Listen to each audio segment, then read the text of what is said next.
Ce salon s'inscrit dans une logique qui est à la fois celle de l'attractivité à l'égard des entreprises qui viendraient s'installer sur le périmètre d'Euroméditerranée, et puis l'obsession qui est la nôtre à Euroméditerranée, c'est de servir les Marseillais, de faire en sorte que ce projet non seulement soit accepté par eux, mais qu'ils aient le sentiment que ce projet rend service à Marseille et leur rend service à eux directement. Euromed doit montrer de plus en plus que c'est un moteur économique majeur de la métropole, mais que ce moteur économique sert d'abord les gens.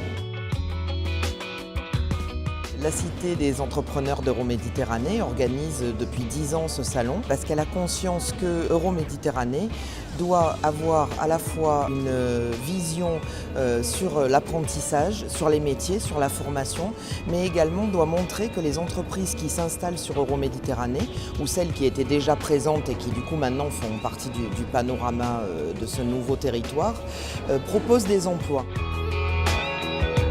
Ne pas soutenir Eurométier, ce serait juste manquer à ses devoirs. La team CCIMP a décidé d'être très engagée, très acteur sur l'ensemble des sujets bien évidemment, mais particulièrement les sujets de l'emploi. Les actions qui vont être déroulées et menées durant la mandature sont des actions qui concernent d'abord 94 000 entreprises du territoire. Ensuite, ça va être de regarder différemment peut-être un peu les sujets de l'emploi et ne pas arc-bouter sur le sacro-saint CDI, mais parler plutôt de travail et parler d'activité. C'est tout naturellement que Pôle emploi participe à ce moment fort qu'est Eurométier. Et c'est avec plaisir que nous participons à ce projet de redynamisation du territoire au niveau des emplois.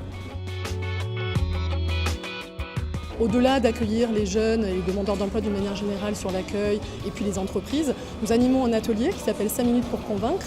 Nous participons à la conférence de midi et quart, puis moi-même j'anime un atelier, le Work Café cet après-midi.